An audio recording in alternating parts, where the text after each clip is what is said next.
सभी को नमस्कार। Good evening everyone. आज सारे शिकारियों,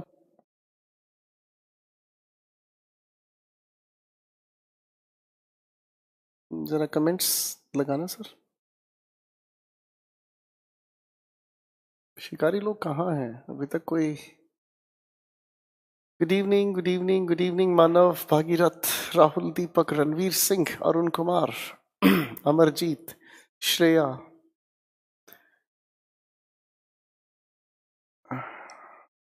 thank you Amit sahab, thank you so much.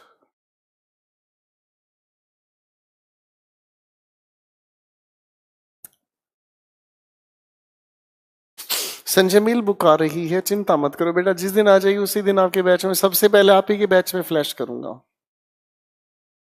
एक बार देखना, जाहिद साहब ने कुछ लिखा है, सर अस्सलाम वालेकुम। बहुत फेमस शेर है जो मैं आपके लिए, एकदम सही है।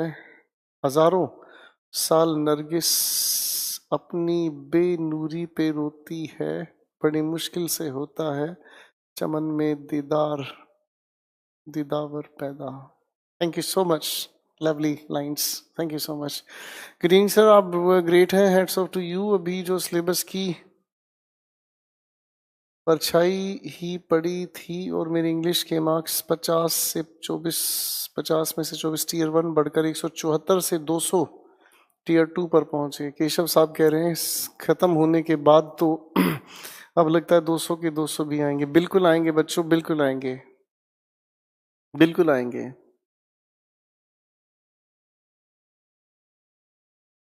सोनी बेटा, मेरी हेल्थ डाउन रहती है और इस पर मैं कुछ कर नहीं पाऊंगा, मेरी हेल्थ डाउन रहती है और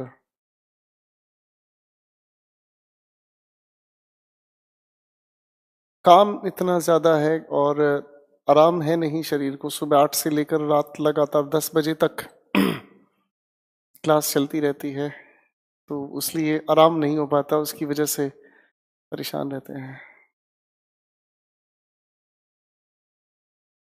हार्डी साहब, आप अनलकी नहीं, आप बहुत लकी हैं।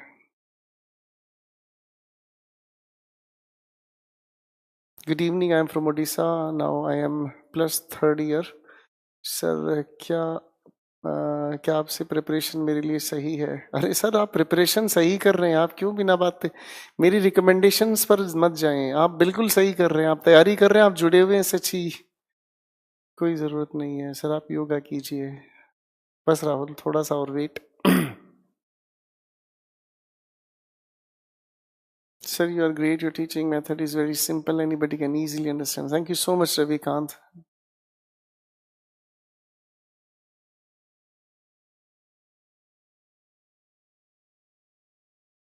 प्रेफर का नाउन प्रेफरेंस हुआ और हर्ट अपने आप में थर्ड फॉर्म हर्ट ही है। हमारी मेहनत जो आपके साथ है, बहुत अच्छे इंसान। तो शायराना माहौल हो गया है, हैं? आज तो शायराना माहौल बन गया है। बहुत अच्छे इंसान है। हिमांशु जी लिख रहे हैं आशीर्वाद बनाए रखने के लिए। बेटे सब होगा, सब संभव होगा।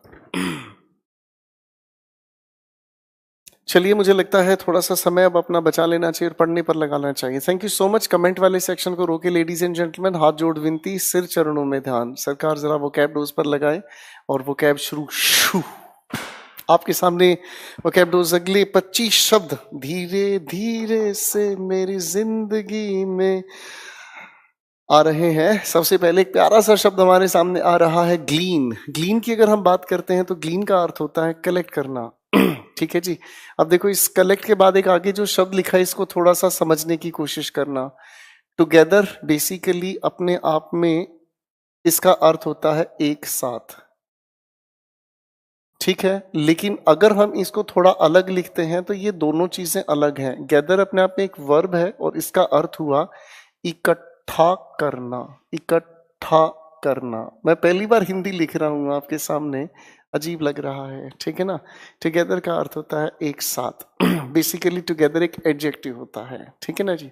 ग्लीन का अर्थ होता है जब चीजों को आप इकट्ठा करते हैं। नंबर 2, मैं फिर कह रहा हूं, ये वोकैबुलरी जीआरई लेवल की है। जो बच्चे को ये महसूस होता कि वोकैबुलरी कहाँ से आती पता ही नहीं चलता, ये वो दायरा है। वोकैबुलरी यहाँ से आएगी बेटा। ग्लट, प्यारा शब्द है। ग्लट का अर्थ होता है, ग्लट से ही बना है ग्लटन या gluttony, over supply of food, खाना ज्यादा खाने की कला, ग्लट कहलाता है।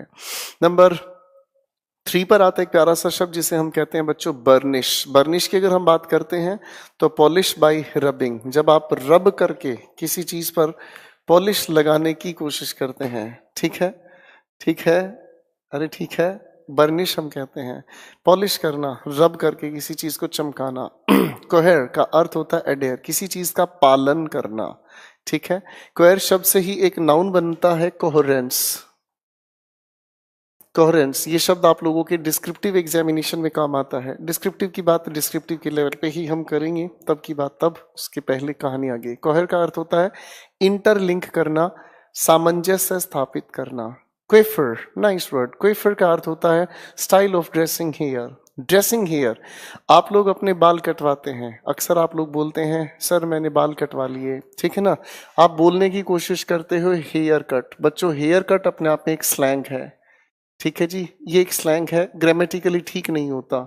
आप हेयर को ट्रिम करते हैं, क्या करते हैं, ट्रिम करते हैं। जितनी बच्चियां हैं, लड़कियां हैं, वो जानती हैं उनके बालों में एक छोटी सी प्रॉब्लम आती है कि उनके बाल का एक ये स्ट्रैंड है, कल ही की क्लास में मैंने बताया था, और स्ट्रैंड के इस तरीके से दो मुंह निकल आते हैं जिन्हें हम कहते हैं स्प्लिट एंड्स। अब इन स्प्लिट एंड्स को काट दिया जाता है, उसे हम कहते हैं ट्रिम करना। ठीक है जी, आप अपनी बियर्ड ट्रिम करते हैं, ठीक है ना जी। अब अपने बालों के अब अपने बालों के स्टाइल को बदल लें, जैसे मेरे बाल आप लोग देख रहे हैं, अगर मैं इन बालों को हटाकर और मैं स्पाइक्स बना लूं, टन टन टन, ठीक है, तो मैं बना के देखता हूँ, आज शिकार करके देखता हूँ कैसा लगता है। ओ माय लव, मैं कैसा लग रहा हूँ नीरज साहब, बढ़िया लग रहा हूँ? नहीं अभी नहीं, मैं कैसा लग रहा हूँ पहले ये बताओ। मस्त लग रहा हूँ। तो अगर मैं यहाँ से थोड़े थोड़े बाल अपने ऊपर खड़े कर लूं तो I am trying to dress my hair, ठीक है ना जी। ड्रेसिंग हेयर का मतलब होता है जो बालों का एक स्टाइल है उसे बदलने की कोशिश करना, ठीक है। तो जो इंसान अपने बालों पे टेक्सचर करवा लेता है, स्टाइल बदलने की कोशिश करता है, तो उसे हम कहते हैं टू ड्रेस वंस हेयर, ठीक है। हेयर कट अपने आप में एक स्लैंग है, और हेयर ट्रिम का मतलब होता है जब आप बालों को छोटा करते हैं। लेकिन अगर स्टाइल ही बदल दें, मैं इधर की जगह अगर इधर से बालों को फोल्ड करना शुरू करूं, मैं बालों का कलर करवा लूं, या मैं बालों को लंबा छोटा चोटी बनाना एक्सेट्रा, ये सब आपका ड्रेस है, क्वेफर कहलाता है। नंबर 6 पर आ जाए, अगले 5 शब्द आपके सामने। इनऑर्डिनेट। इनऑर्डिनेट का मतलब होता है बियॉन्ड वंस लिमिट। मैथमेटिक्स में आप लोगों ने मैथमेटिक्स पढ़ा होगा, तो मैथमेटिक्स में आप लोगों ने कोऑर्डिनेट ज्योमेट्री पढ़ी है। को का मतलब हुआ साथ, ऑर्डिनेट की अगर हम बात करते हैं तो ऑर्डिनेट होता है लिमिट।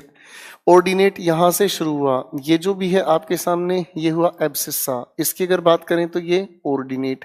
जब दोनों, ये तो आपका अब एब्सिस्सा होता है, ये आपका ऑर्डिनेट हुआ, जहां टकराए ये ओरिजिन हुआ। अब जो भी आप जानते हैं इस चीज के बारे में वो कोऑर्डिनेट। ऑर्डिनेट का मतलब होता है बेसिकली लिमिट। तो इनऑर्डिनेट का अर्थ हुआ जब कोई चीज लिमिट से परे चली जाए। फाइन।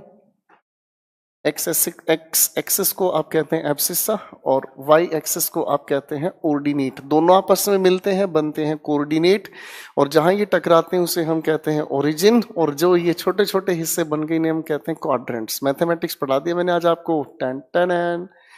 नंबर 7 पर आए मेरे दोस्तों, एक्सपंज। एक्सपंज हम लोगों को पता ही है कि शब्दों में अगर एक्स हम जोड़ते हैं तो इसका अर्थ हुआ आउट। तो एक्सपंज का अर्थ हुआ किसी चीज को उठाकर बाहर फेंकना। एक्सपर्गेट, एक्सपर्गेट भी इसी तरह का अर्थ है, सेंसर, बाधा उत्पन्न करना, रोकना, शुद्ध करना, साफ करना, एक्सपर्जीट, ठीक है। अगर हम नंबर 9 पर आते हैं, प्रोजाइक। प्रोजाइक का हम अगर कहें तो इसका अर्थ हुआ प्रोज से संबंधित। प्रोज हम कहते हैं, जैसे आप हिंदी में पढ़ते हैं गद्य और एक कहते हैं पद्य। तो जिसे पोयम हम कहते हैं, तो पोयम इंटरेस्टिंग लगती है कि उसे गाया जाता है, अरे हाँ है ना।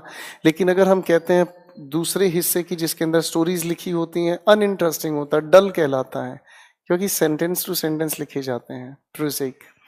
प्रोस्क्राइब, ध्यान से समझना बच्चों, प्रोस्क्राइब एक शब्द हमारे सामने आता है, प्रिस्क्राइब। स्क्राइब का मतलब हम लोगों को पता है लिखना, और प्री का अर्थ हुआ पहले यानी कि किसी चीज को पहले लिखने की कोशिश करना। बेसिकली हम इसे अगर कहने की कोशिश करें तो इसे हम कहते हैं दोस्तों रिटन एडवाइस। मैं पहले भी बता चुका हूं, जब आप किसी को लिखित में सलाह देते हैं उसे हम प्रिस्क्राइब कहते हैं। बहुत अच्छे इंसान है, चाय आ रही है भाई मेरे सामने, मैं चाय पीऊंगा आपके सामने, आज आग लगा देंगे हम। प्रिस्क्राइब का मतलब होता है किसी चीज को पूर्व लिखना। लेकिन अगर मैं प्रोस्क्राइब कहने की कोशिश करता हूं तो प्रो का मतलब हुआ एक्सपर्ट, और स्क्राइब की अगर मैं बात करता हूं तो लिखना। लेकिन इन दोनों का आपस में मिलकर एक मीनिंग तैयार होता है नियम बनाना, ठीक है जी। और नियम के आधार पर किसी को रोकना प्रोहिबिट कहलाता है। तो ये 5 शब्द है, मेरे साथ ऊंची आवाज में बोलने की कोशिश करें। Inordinate, expunge, expurgate, prosaic, proscribe. अगले 5 शब्द आपके सामने पेश किए जाएं। चलिए सरकार। इंडोमिटेबल, इंडोमिटेबल हम उसे कहते हैं जो जिद्दी होता है, नटखट है, जो दूसरों की बात नहीं मानता या दूसरों के सामने बिल्कुल अपने आप को नहीं झुकाता। स्टबर्न, जिद्दी, स्टबर्न कहते हैं, स्टबोर्न नहीं, स्टबर्न, नॉट यील्डिंग। मैं उम्मीद करता हूं मेरे बच्चों को ये मेरी नई अप्रोच बहुत पसंद आ रही होगी, क्योंकि इसके अंदर कहीं हम रूट का जिक्र करते हैं, कहीं वन वर्ड सब्सटीट्यूशन का जिक्र करते हैं, हाँ या ना। तो तरीके नए नए, यही गोपाल वर्मा की खास पहचान है। पुराना नहीं रहता, ये हमेशा नई नई चीजों को लेकर आता है। आज की मैं घटना बताता हूँ। मीन्स एक बच्चे ने दिया, मेरे स्टूडेंट ने, उसके 194 मार्क्स आए वो आया, मिठाई का डिब्बा उसने दिया, ठीक है, और क्या दिया मैं बताऊंगा नहीं। तो उस बच्चे ने बड़ी तारीफ की कि सर बड़ा अच्छा लगा, चीजों को जुड़ते रहे, संभलते रहे, सुलझते रहे, और 194 मार्क्स रहे हैं। तो मैंने उसकी पूरी बात सुनी, उसको एक बात कही, बेटा 6 नंबर कहाँ है। वो चुप हो गया। उसने कहा सर वोकैबुलरी के कुछ क्वेश्चंस थे, हो नहीं पाए, वो मैंने छोड़ दिए। मैंने उसको कहा बेटा वो 6 नंबर कहाँ है, जब तुम 194 ला सकते हो तो 200 क्यों नहीं। तो वो बच्चा चुप हो गया। तो बच्चे, उसने मुझे बताया सर वोकैबुलरी। मेरा दिमाग एकदम से ठनक गया कि वोकैबुलरी, चलो मेरे बच्चे करियर विल पे जो जुड़े हुए पढ़ रहे हैं, वो बच्चे तो एटलीस्ट वोकैबुलरी को लेकर इंप्रूवमेंट पर हैं। Are you getting my point. मैं जीआरई वोकैबुलरी लेकर इसीलिए चल रहा हूं, बहुत बेहतरीन लेवल पर पहुंचाना है किसी भी कीमत पर। चलिए नंबर 12 पर आया इंडस्ट्रियस। आप सभी के लिए है ये शब्द, इंडस्ट्रियस, जो मेहनत करते हैं। लेबोरियस, लेबोरियस स्पेलिंग टेस्ट में दिए जाने वाला शब्द भी है। नंबर 13 पर आता है इनएप्ट। इनएप्ट हम कहते हैं अनसुटेबल को, जो सुटेबल नहीं है, ठीक है, आउट ऑफ प्लेस या एब्सर्ड, भद्दा। इनएप्ट स्पेलिंग टेस्ट में पूछा जाता है इनएप्ट को। नंबर 14 पर आता है जिसे हम कहते हैं इंडोलेंट। इंडोलेंट की अगर हम बात करें, स्लॉथफुल, नफरत से भरा, लेजी, आलसी। हरक्यूलियन आप लोगों से पूछी जाती है ईडियम। हरक्यूलियन टास्क पूछा जाता है, एक ऐसा काम जिसमें बहुत एफर्ट्स लगाए जाते हैं, राइट, जिसमें बहुत एफर्ट्स लगाए जाते हैं। 5 शब्द मेरे साथ मिलकर ऊंची आवाज में बोलें। Indomitable, industrious, inept, indolent, Herculean, Afreen. चलिए दोस्तों अगले 5 शब्दों पर काम करते हैं। नंबर 16 पर हमारे सामने आया शब्द इनक्लीमेंट। इनक्लीमेंट का अर्थ होता है तूफान से भरा, कठोर, सर्दी से भरा, ठीक है, इनक्लीमेंट। नंबर 17 पर बार बार दिया गया ये शब्द इनकॉन्ग्रुअस। इनकॉन्ग्रुअस, अब हम सभी को जानते हैं ये लोग कि CON का अर्थ होता है टुगेदर। जो इन हम अगर जोड़ते हैं तो इन अपने आप में नेगेटिव मीनिंग कन्वे करता है। अब जो साथ नहीं जुड़ पाए उसे इनकॉन्ग्रुअस कहते हैं हम। इनकॉन्ग्रुअस अगर हम कहने की कोशिश करें तो इनकॉन्ग्रुअस कहने का मतलब जो इम्प्रॉपर है, सुटेबल नहीं है। इनकॉन्सिक्वेंशियल, कॉन्सिक्वेंस हमें पता है जो जुड़ा हुआ है, ठीक है, और इन जुड़ते ही नेगेटिव हुआ। देखो अब ये प्रीफिक्स की जानकारी नाउन में हमने पढ़ी तो समझ आ रहे हैं सारे शब्द, ठीक है। इनकॉन्सिक्वेंशियल का अर्थ ट्रिवियल, तुच्छ, अनसुटेबल। नंबर 19 पर आता है एक शब्द रेप्लीट। रेप्लीट का अगर हम मीनिंग तैयार करें तो वेल स्टॉक्ड, यानी कि फुल्ली फिल्ड, पूरी तरह भरा हुआ। नंबर 10 पर आता है शार्लेटन। ये एक प्यारा सा शब्द, इसका अर्थ है फेक। कल की क्लास में हम लोगों ने, या सबसे पहले वो कैब के डोज में हमने समझा था, वो इंसान जो झूठा डॉक्टर बनने की कोशिश करता है उसे हम कहते हैं क्वैक, दिखावटी डॉक्टर। राइट, उसी को हम शार्लेटन कहते हैं। ठीक है, आप इसको अगर निमोनिक तरीके से पढ़ना चाहें तो कैसे, जिससे 4 लात मारने का मन करे, अरे 4 लात उसी को मारोगे जो नकली या झूठी बात करता है। याद करने के तरीके बहुत सारे हो सकते हैं, जुड़े रहिए, देखते रहिए आज तक। 16वें नंबर पर लिखा शब्द ऊंची आवाज में बोले, इनक्लीमेंट का मीनिंग इनकॉन्ग्रुअस, इनकॉन्सिक्वेंशियल, रेप्लीट, शार्लेटन। ग्रेट। चलिए आखिरी 5 शब्द आपके सामने पेश किए जाएं लेडीज एंड जेंटलमैन।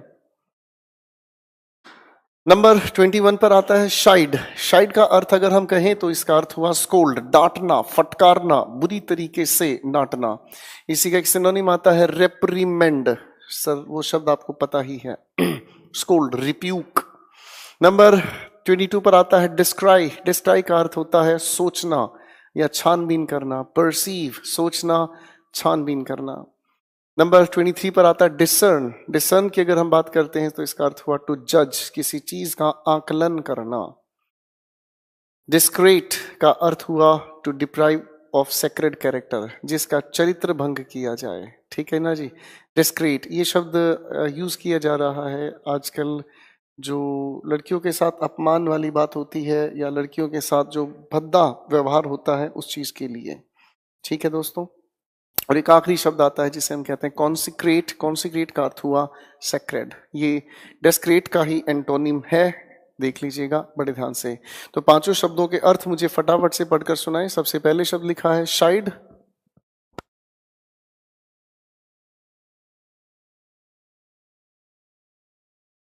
दूसरे शब्द की अगर हम बात करना चाहें तो दूसरा शब्द और डेस्क्राई।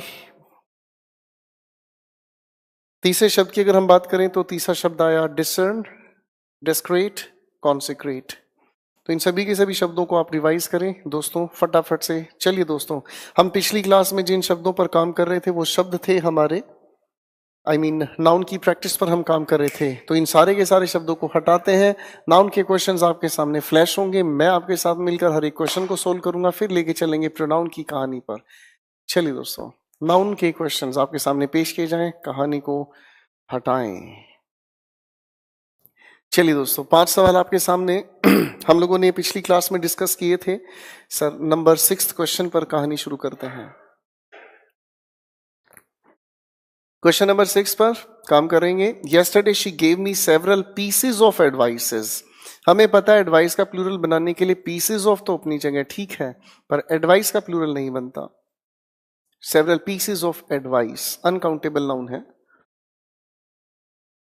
Question number 7, these furnitures. बच्चों आप इसे ठीक करें, फर्नीचर का प्लूरल नहीं बनता, प्लूरल बनाने की कोशिश करें, दीज पीसेस ऑफ फर्नीचर। ठीक करें सेक्शन ए को, दीज पीसेस ऑफ फर्नीचर। बाकी का सेंटेंस आपका ठीक है। क्वेश्चन नंबर 8 पर आए। I have heard that you are shifting to a new quarter. बच्चों इस बात को थोड़ा ध्यान से समझने की कोशिश करें। क्वार्टर हम लोगों को पता है कि ये हमें एक फ्रैक्शन वैल्यू बताता है 1/4। क्वार्टर के साथ अगर मैं एस जोड़ने की कोशिश करता हूं तो क्वार्टर्स का मतलब हुआ a place for temporary stay. और बेसिकली ये सोल्जर्स को दिया जाता है या फिर ऑफिसर्स को दिया जाता है। ठीक है। और आप अगर कहीं पर घूमने फिरने जाते हो तो वहां पर आप लेते हैं लॉजिंग्स, ये भी आपका टेम्परेरी स्टे का एक प्लेस है। ठीक है ना जी, होटल रेस्टोरेंट या वगैरह जाते हैं, लॉजिंग्स कहलाता है। ये शब्द भी प्लूरल की तरह यूज होता है, क्वार्टर्स भी और लॉजिंग्स भी। क्वेश्चन आता है हमारे सामने, I have heard that you are shifting to a new quarter, नहीं to new quarters. Question number 9. What would you like to say if one asks you anything about the Indian force? बच्चों force का मतलब तो strength हुआ, बात हमें करनी है फोर्सेस की। क्वेश्चन नंबर 10 पर आते हैं। लिखा हुआ है हमारे सामने, on the way to Pune she stopped so many times to admire the vernal sceneries. Question यही गलत हुआ। सीनरीज सर ये एब्स्ट्रैक्ट नाउन है, प्लूरल नहीं बनता, सीनरी। ठीक है बच्चों। अगले 5 सवाल आपके सामने, पहले नजरें निकालें फिर बात करते हैं। Take your time.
चलिए दोस्तों, थोड़े अगले क्वेश्चंस पर काम करते हैं।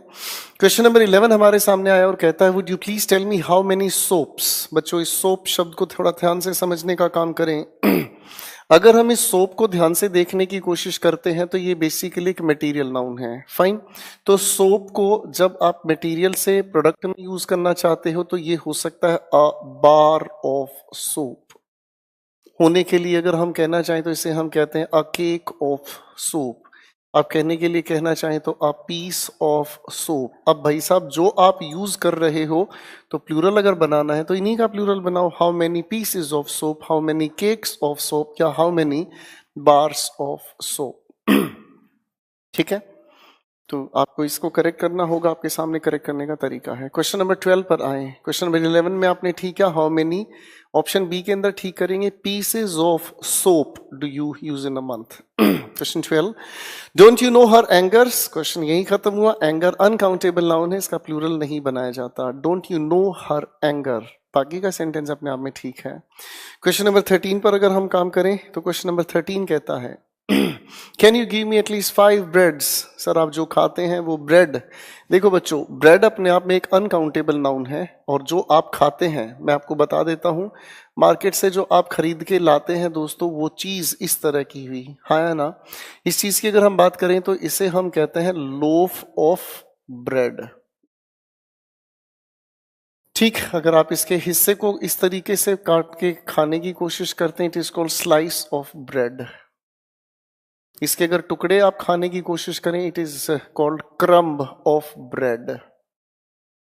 ठीक है, और एक जिससे आप रोटियां बनाते हैं तो दैट थिंग इज कॉल्ड डफ ऑफ ब्रेड।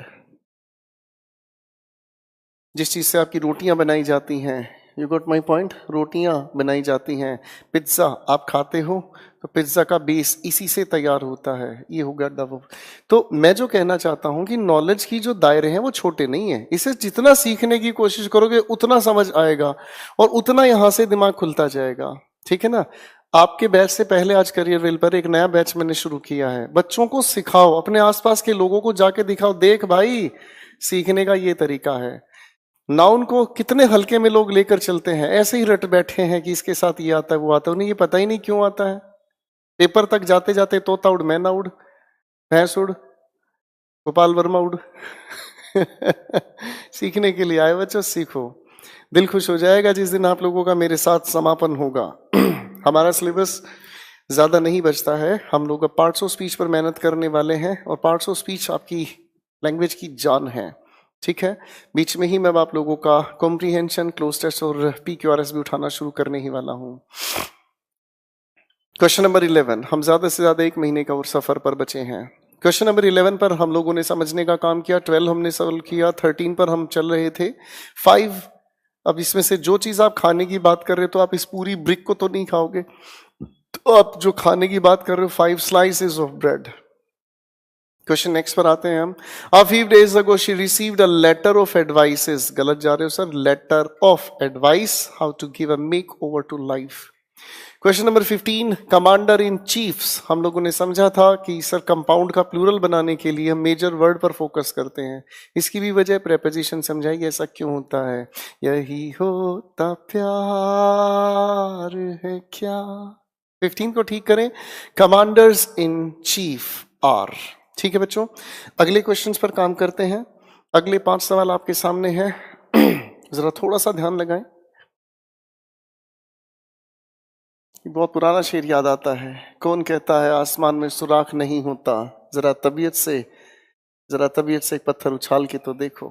अरे तुम जरा साथ चल के तो देखो, आग लगा देंगे। ठीक है ना, रटने वालों को फिनाइल पिला देंगे। क्वेश्चन नंबर 16 का जवाब तैयार करते हैं। Only today I have come to know that Sunny has 2 sisters in law. Plural बनाए मेजर वर्ड का, sisters in law. Question number 17, मैं बैठना चाहूंगा, बैठकर डिस्कस करना चाहूंगा प्लीज। क्वेश्चन नंबर 17, नहीं 17 क्वेश्चन पर आ जाएं। लिखा है she was greeted by, thank you so much my son. Question number 17 लिखा है she was greeted by all the passers by. आपने प्लूरल की बात कही, प्लूरल बनाने के लिए आप कहें passers by. Next question, the Jodhpur high court has issued 5 summonses. ये बड़ा प्यारा शब्द है मेरे भाई, इसको मैं समझाना चाहूंगा। सम्मन एक शब्द है, बेसिकली ये एक वर्ब है। तो इसका अर्थ अगर हम समझने की कोशिश करें तो इसका अर्थ है टू गैदर। अभी थोड़ी देर पहले इस शब्द का ही मैंने जिक्र आपको बताया था, टू गैदर, और चीजों को इकट्ठा करना, इसे हम कहते हैं सम्मन। जैसे अगर मैं कहने की कोशिश करूं, आई सम्मन्ड माई रिलेटिव्स, मतलब सारे रिश्तों को, रिश्तेदारों को इकट्ठा किया।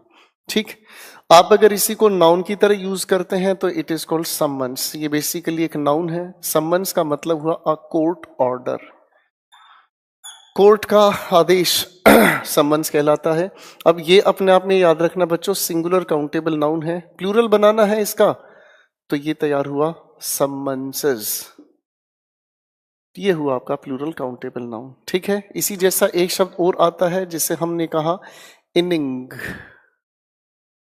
गलत शब्द हुआ, इनिंग्स करेक्ट शब्द हुआ। इनिंग्स अपने आप में सिंगुलर काउंटेबल नाउन है, जिसे हम अगर कहने की कोशिश करें तो टर्न टू प्ले, खेलने की बारी। आप खेलते हैं कोई भी खेल तो उस खेलने की अपनी अपनी टर्न्स होती हैं, पहले आप खेलेंगे फिर मैं, तो इनिंग्स कहते हैं बच्चों। क्रिकेट का खासा शब्द है, और अगर हम प्लूरल बनाए तो हुआ इनिंग्सेस। बार बार ये शब्द न्यूज़पेपर में भी हम लोगों को मिल ही जाते हैं, तो शब्द को ठीक किया जाए। The Jodhpur high court has issued 5 summonses against him. Question number 19 पर आ जाए। लिखा है मैथमेटिक्स आर, हम लोगों को एक चीज के बारे में जानकारी है कि नेम ऑफ अ सब्जेक्ट हम हमेशा सिंगुलर रखते हैं, इसका प्लूरल नहीं बनता। Mathematics is a very difficult subject. Question number 22 को हम लोग समझने का काम करेंगे। क्वेश्चन नंबर 20 को जब हम लोग सब्जेक्ट वर्ब एग्रीमेंट पर काम करेंगे, तब तक के लिए इस क्वेश्चन को मार्क करके छोड़ दीजिएगा। क्वेश्चन नंबर 21 पर आए, द पॉलिटिक्स। दोस्तों इस क्वेश्चन को भी जरा मार्क करके छोड़ दीजिएगा, इसका जिक्र हम करेंगे अगली किसी क्लास में, डोंट वरी अबाउट दैट। कुछ क्वेश्चंस आप आपके पार्ट्स ऑफ स्पीच में बीच बीच में डाले जाएंगे, ताकि आप लोगों के नेक्स्ट लेवल्स को हम तैयार करने के लिए चीजों को रिलेट करना सिखा सकें। क्वेश्चन नंबर 22 को ठीक करते हैं। She has only 2 issues while her sister has 4 offsprings। Offsprings का अर्थ हुआ बच्चे। क्वेश्चन नंबर 23 पर आए ladies and gentleman.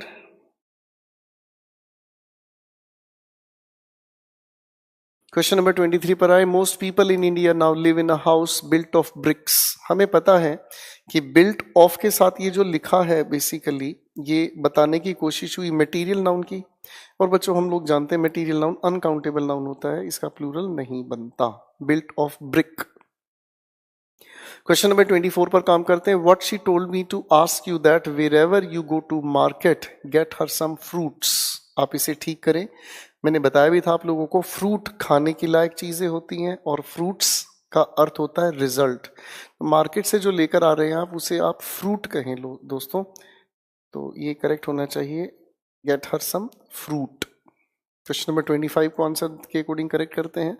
You can not rely on him because he is not true to his word. वचन का पक्का, true to his word, words नहीं कहा जाना चाहिए। क्वेश्चन 26 पर आ जाए। One has rightly said that the beauty is. देखो बच्चों, अनकाउंटेबल नाउन के साथ बेवजह, फिर कह रहा हूं, अनकाउंटेबल नाउन के साथ बेवजह आर्टिकल यूज नहीं किया जाता, तो द ब्यूटी ना कहकर सिर्फ ब्यूटी कहना काफी है।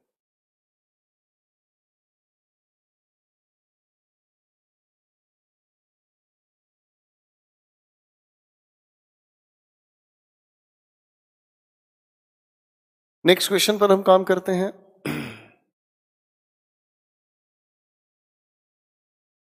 देर are a number of Indian beauties. बच्चों ब्यूटी अपने आप में एक अनकाउंटेबल नाउन है, तो अनकाउंटेबल नाउन का प्लूरल नहीं बनना चाहिए। अब आप इसे ठीक करें। There are a number of Indian beautiful candidates. Indian beautiful candidates.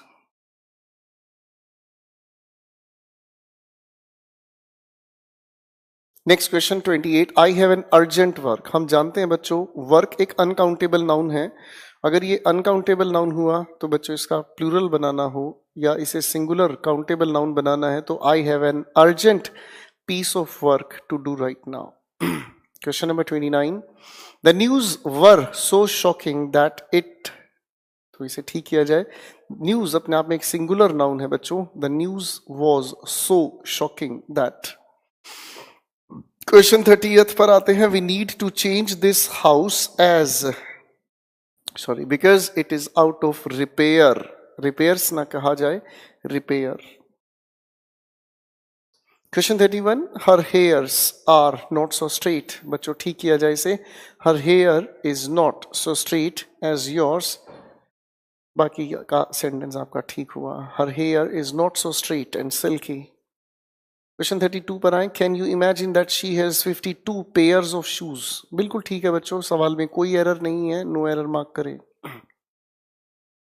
Question 33 पर आए, लिखा है Manjeet has bot 4 dozens of eggs. मैं इन दोनों क्वेश्चंस को बड़े अच्छे से समझने की कोशिश करूंगा क्योंकि इन दोनों क्वेश्चंस में आपको लगेगा कि सर यहां से ये हटा और यहां से नहीं हटा, आखिर चक्कर क्या है। वैसे तो इस बात को मैं पिछली क्लास में भी समझा चुका था, थोड़ा ध्यान से समझने की कोशिश करें। देखो दोस्तों, शूज अपने आप में एक नाउन है जो कि बेसिकली प्लूरल काउंटेबल नाउन है। अब अगर इस शूज को मैं सिंगुलर बनाना चाहूं तो लगाया मैंने ऑफ और लगाया अ पेयर ऑफ शूज। अब भैया ये तो हो गया जी एक जोड़ी जूता, अगर एक से ज्यादा हमें चाहिए तो आप इसे तैयार करते हैं लिखकर 2 पेयर्स ऑफ शूज, भाई ऐसे ही तो लिखोगे, हाँ है ना। तो शूज तो बेचारा है ही प्लूरल, सिंगुलर बनाने के लिए इसकी संख्या निश्चित करने का तरीका है, ठीक है। तो इस लिखे हुए सेंटेंस 32 में तो कोई परेशानी नहीं है, 52 पेयर्स ऑफ शूज है, कोई दिक्कत नहीं। लेकिन बच्चों एग तो अपने आप में सिंगुलर है, सिंगुलर काउंटेबल नाउन है। आप अगर इसका प्लूरल बनाना चाहो तो क्या बना दिया भाई, ठीक कह रहे हो जी।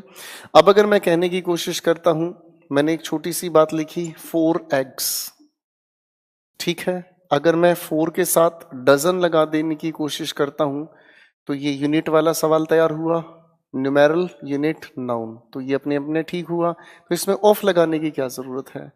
तो क्वेश्चन नंबर 33 पर लिखे हुए सवाल को 4 डजन्स ऑफ एग्स कहना गलत है, 4 डजन एग्स करेक्शन का तरीका, ठीक है। क्वेश्चन नंबर 34 पर अगर हम आते हैं, question number 34, could you please lend me 5000 rupees for a week, कोई एरर नहीं है, नो एरर मार्क करें। Next question we have lack of people, बच्चों इंडेफिनेट वैल्यू बताने की कोशिश हुई तो लैक ऑफ पीपल ना कहकर लैक्स ऑफ पीपल आना चाहिए।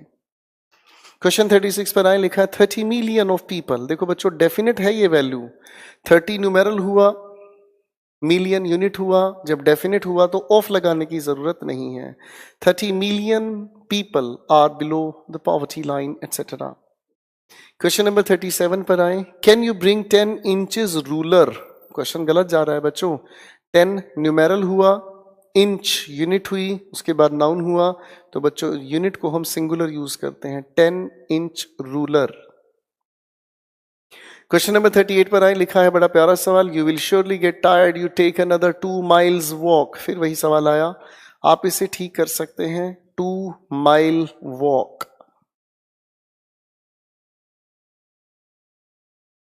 Question 39, no matter how adverse the situation is, you must not stop your study. Sir study basically एक वर्ब है, नाउन बनाने के लिए हम इसे लिखते हैं स्टडीज, ठीक किया जाए दोस्तों, studies. Question number 40th, having won the World Cup for 3 times on the trot, Australia must be in high spirit. Spirits का अर्थ अलग होता है, स्पिरिट कह देना काफी है। क्वेश्चन नंबर 41 पर आए, शी विल हैव फिनिश्ड 2/3, हम लोगों ने फ्रैक्शन में इस बात को सीखा था और फ्रैक्शन के अंदाजे से हम लोगों को याद आता है 2, एक से ज्यादा होते ही फ्रैक्शन डिनोमिनेटर प्लूरल लिखा जाता है, 2/3 of the work. Section A को आपने ठीक किया। क्वेश्चन नंबर 42 पर आए, she is good at English so we can expect that she will get full mark. Mark का अर्थ होता है चिन्ह, निशान, लेकिन जो मिल रहा है आपको पेपर में फुल मार्क नहीं, उसे हम कहते हैं फुल मार्क्स। क्वेश्चन नंबर 43 पर आए, लिखा है my mother does not like those sort. बच्चों दोज प्लूरल शब्द यूज किया जाता है, तो दोज के बाद लिखा जाए सोर्ट्स। दोज सोर्ट्स, सोर्ट्स का अर्थ होता है काइंड्स, प्रकार। क्वेश्चन नंबर 44 पर आए, man is a product of the environment so we should keep our surroundings. लिखवाया था मैंने पिछली क्लास में आपको, सराउंडिंग प्लूरल होता है बच्चों, सराउंडिंग्स लिखा जाना चाहिए, ज्यादा बेहतर होगा।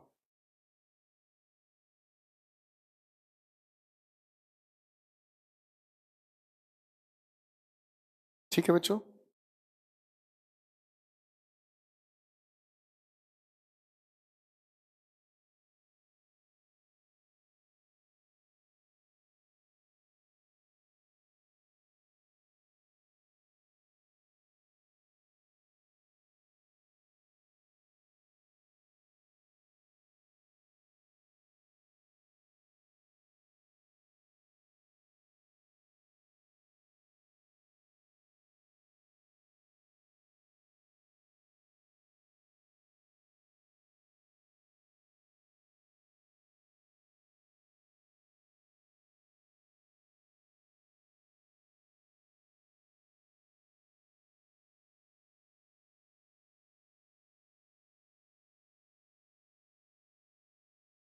नेक्स्ट क्वेश्चन पर हम काम कर रहे थे, मैन हम लोगों ने इसको समझ लिया। Next question we have the rich is. बच्चों क्वेश्चन नंबर 45, 46 दोनों क्वेश्चंस को, 47, 48 इन सभी के सभी क्वेश्चंस को हम लोग सीखने की कोशिश करेंगे एडजेक्टिव्स में। प्लीज इनको निशान लगाकर स्किप करेंगे हम एडजेक्टिव्स के लिए, तब तक हम इसको आगे देखेंगे। क्वेश्चन नंबर 49 बनाए ladies and gentleman, a stock of lecture. बच्चों हम लोगों ने कलेक्टिव नाउन का जिक्र लिया था। लेक्चर का स्टॉक नहीं होता, लेक्चर की सीरीज होती है, a series of lectures on this topic. तो ये तो कलेक्टिव नाउन की आपको लिस्ट दी गई है, सेट अलग अलग दिए गए हैं, सेट ए बी सी, आप उनमें भी देख सकते हैं, इसे ठीक किया जाए। Series of lectures. Question number 50 पर आए, he saw a crew of ships. गलत जा रहे हैं बच्चों, शिप्स का क्रू नहीं होता, ठीक है जी, तो क्रू नहीं होता सर, आप इसका फ्लीट तैयार करते हैं, FLEET, a fleet of ships. Collective noun की शीट को देख लीजिएगा, आपको ये चीज क्लियर हो जाएगी। तो दोस्तों ये थे आप लोगों के कुल मिलाकर क्वेश्चंस, ठीक है। आप अगर इन क्वेश्चंस को थोड़ा ध्यान से देखने की कोशिश करेंगे तो बहुत अच्छे से क्लियर हो जाएगी हर एक बात आप लोगों के सामने, ठीक है दोस्तों। चलिए दोस्तों नाउन के इस डिस्कशन पर मैं यहीं तक बातचीत करूंगा। आइए समय बचाने का काम करते हैं, कहानी को आगे लेकर चल लेते हैं एक नई दिशा में। नाउन हम लोगों ने जितना सीखा समझा, नाउन बेसिकली एक एलिमेंट का काम करता है, या फिर अगर मैं कहना चाहूं तो ये आपके लिए एक फाउंडेशन थी। खैर अब नाउन के आधार पर मैं महल तैयार करना शुरू करूंगा। आइए दोस्तों थोड़ा आगे बढ़ते हैं, समय बचाते हैं, और एक बहुत खूबसूरत सी चीज से मैं आप लोगों को मिलाना चाहूंगा, पार्ट्स ऑफ स्पीच की एक बहुत अच्छी बातचीत पढ़कर सुनाएं। आफरीन, आप इसे कहते हैं प्रोनाउन। प्रोनाउन हम कहते किसे हैं, मैं सोच रहा हूँ एक छोटी सी डेफिनेशन बना दूं, उसके बाद कहानी को जोड़ना शुरू करूं। तो प्रोनाउन हम कहने की कोशिश करते हैं, थोड़ा ध्यान से समझने की कोशिश करें, a word which replaces a noun. और रिप्लेस करने की जरूरत क्यों पड़ी, to avoid its repetition, to avoid its repetition. किसी भी लिखे हुए सेंटेंस के अंदर हम नाउन को रिप्लेस करने का काम करते हैं, और नाउन को रिप्लेस करने की जरूरत क्या पड़ी, ताकि हम सेंटेंस के अंदर नाउन को रिपीट ना करें। सेंटेंस के अंदर नाउन को अगर हम रिपीट करते हैं तो सर बेहुदा लगता है ये काम। वजह क्या है, ये आर्टिकल्स हमें जाकर बताएगा। हर बात की एक वजह है, और वजह के साथ ही हम लोग जुड़े हुए हैं। फाइन, आज आग लगा दो सब जगह, सबको बताओ कि देखो भाई साहब अब सीखने का मजा आता है। अपने दोस्तों के साथ बैठे उन्हें बताएं, उन्हें ये चीज का एहसास कराएं कि क्या चीज खो रहे हो तुम। प्रोनाउन की डेफिनेशन पढ़कर सुनाएं फटाफट से। Very good. अब एक बात ध्यान रखना बच्चों, जितनी तरह के प्रोनाउन उतनी तरह के क्वेश्चंस बनते चले जाते हैं। सबसे पहले प्रोनाउन की अगर हम बात करें, तो सबसे पहला एक प्रोनाउन आता है जिसे हम लोगों ने एक नाम दिया, पर्सनल प्रोनाउन। सबसे पहला एक नाम हम लोगों ने दिया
चलिए दोस्तों, थोड़ा सा रुक गया था मैं पानी पीने के लिए। अब कहानी को थोड़ा आगे लेके चलते हैं। तो मैं जो आपको कहना चाह रहा था, इस बात को थोड़ा ध्यान से समझें।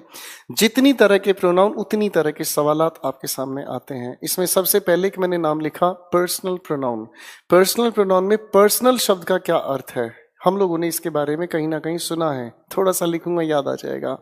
पर्सनल प्रोनाउन की अगर हम बात करते हैं तो ये एक ऐसा शब्द हुआ जो रिलेट करता है टू अ पर्सन। आप इस लिखी हुई बातचीत में टू को लिख भी सकते हैं, हटा भी सकते हैं। वजह प्रेपोजिशन में हम समझने का काम करेंगे। मैं इनकी लिस्ट बनाना चाहूंगा।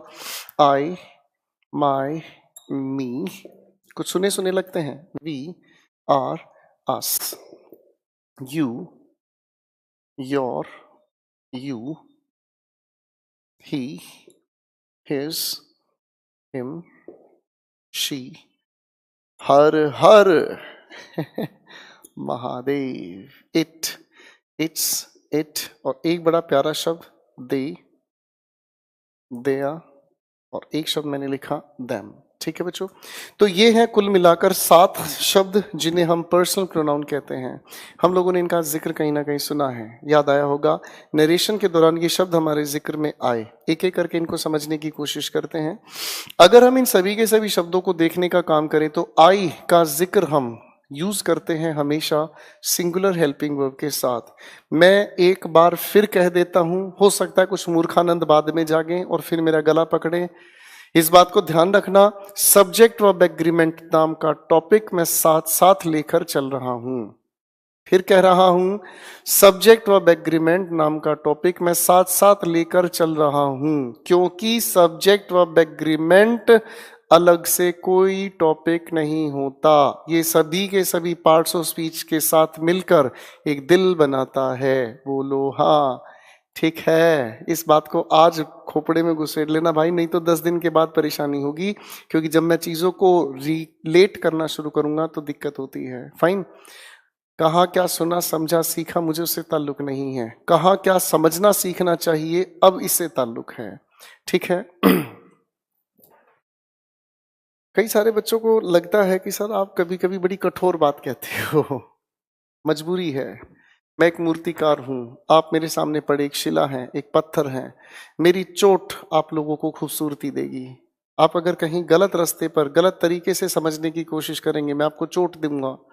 इसका पर्पज ये है क्योंकि आखिर में जाकर मूर्ति आपकी बननी है, खूबसूरती आप में देखनी है। कोई शिल्पकार को कभी नहीं जानता, मूर्तिकार को कोई नहीं जानता।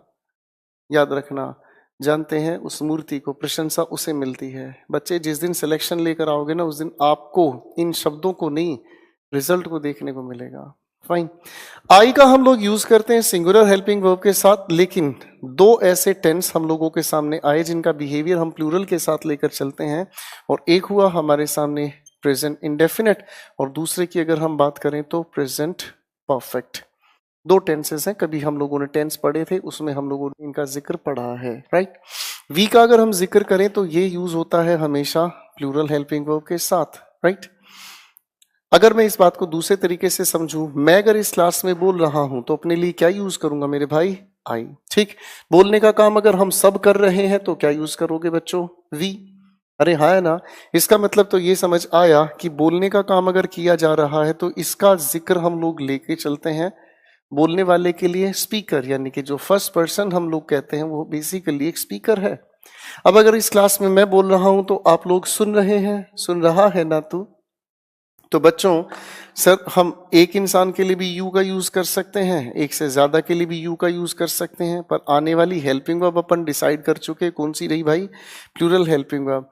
आगे अगर हम इसी कायदे को समझने की कोशिश करें तो ये लिसनर का काम करता है, यानी कि ये हुआ हमारे सामने सेकंड पर्सन। ठीक है।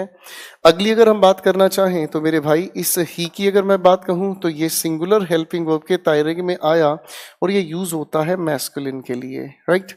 शी की अगर हम बात करते हैं तो ये भी हमारा यूज हुआ सिंगुलर हेल्पिंग वर्ब के लिए लेकिन फेमिनिन के लिए। इट की अगर हम बात करें यूज हुआ सिंगुलर हेल्पिंग वर्ब के लिए, पता नहीं इसका क्या यूज है, मैं इसको भी नहीं जानता, मिलेंगे ब्रेक के बाद। देखिए अगर हम बात करें तो इसका यूज हम करते हैं प्लूरल हेल्पिंग वर्ब के लिए। मैं अगर इस क्लास में बोल रहा हूं तो मैं इस आई का यूज करता हूं, बनता क्या हूं? अगर बोलने का काम हम सब कर रहे हैं तो हम यूज करेंगे वी। कौन सी कैटेगरी? स्पीकर। अगर मैं बोल रहा हूं आप लोग सुन रहे हैं तो इसका मतलब आप हुए लिसनर, बोलो हाँ।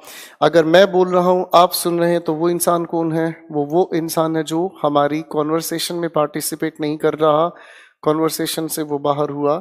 इसीलिए हम इसकी अगर बातचीत को करते हैं तो ये हुआ हमारा नॉन एक्टिव पर्सन, और इसीलिए हम इसे कहते हैं थर्ड पर्सन। तो जो पर्सन कहने की बात है वो तीन हिस्सों में हमारे सामने आई, एक स्पीकर, एक लिसनर और एक नॉन एक्टिव पर्सन। क्लियर है? अब इनकी बात को थोड़ा आगे लेके चल लेते हैं बच्चों। अगर मैं इन सभी के सभी शब्दों की बात करता हूं तो ये सेंटेंस के सब्जेक्ट की तरह यूज होते हैं, इसलिए इसे हम कहते हैं सब्जेक्टिव केस। की अगर हम बात करें तो ये सभी के सभी हुए हमारे पोजेसिव केस। की अगर हम बात करें तो ये सभी के सभी हमारे हुए ऑब्जेक्टिव केस। ठीक है बच्चों। अब बड़े ध्यान से देखने का काम करना। आई सिंगुलर के लिए तो इसका प्लूरल क्या बनाया? वी। यू अपने आप में सिंगुलर, अपने आप में प्लूरल। ही का प्लूरल दे। शी का प्लूरल दे। इट का प्लूरल दे। इसका मतलब कितनी खूबसूरती है इनकी अरेंजमेंट में कि हर एक पर्सन के पास अपना सिंगुलर, अपना प्लूरल है। Is my point clear? जरा इस बात को ध्यान से देख लीजिएगा। मैं दाईं तरफ आपके लिए कुछ एक सवाल तैयार करना चाहूंगा।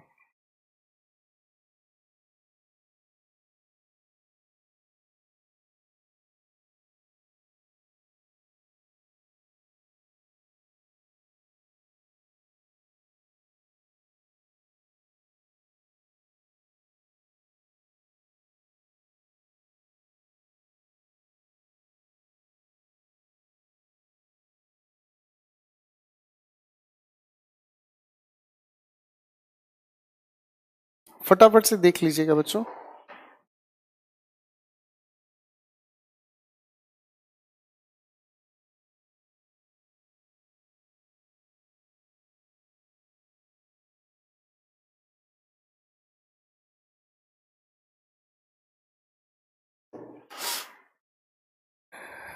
आप इस बात को थोड़ा ध्यान से देख लीजिएगा।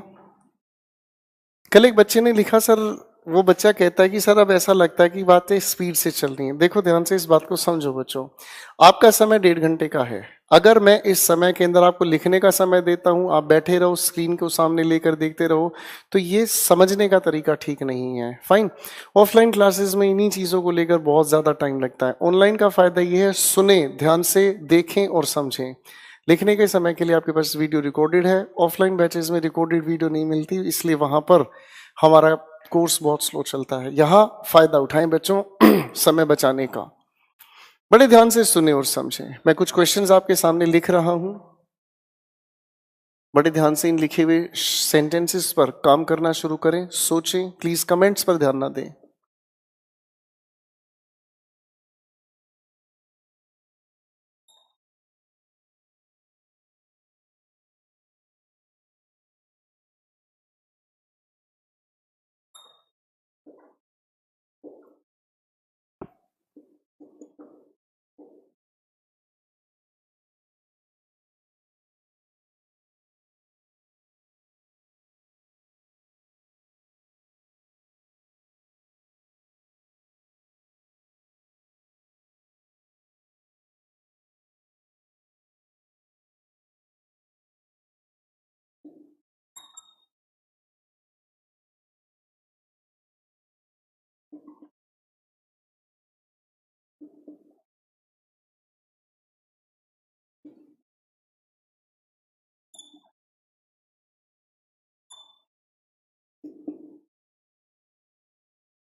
कुछ क्वेश्चंस आप लोगों के सामने लिखे हैं, इन क्वेश्चंस को बड़े ध्यान से देखें, फिर इन पर थोड़ा थोड़ा करके अपन काम करना शुरू करेंगे जी।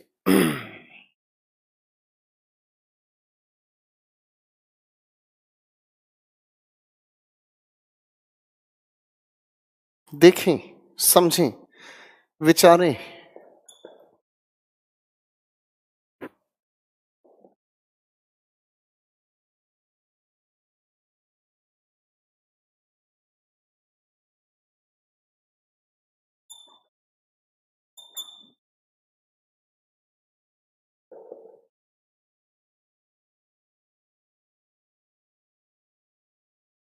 पहले इन छोटे छोटे सवाल को ध्यान से समझने सीखने की कोशिश करते हैं, फिर बातों को लेके चलेंगे आगे।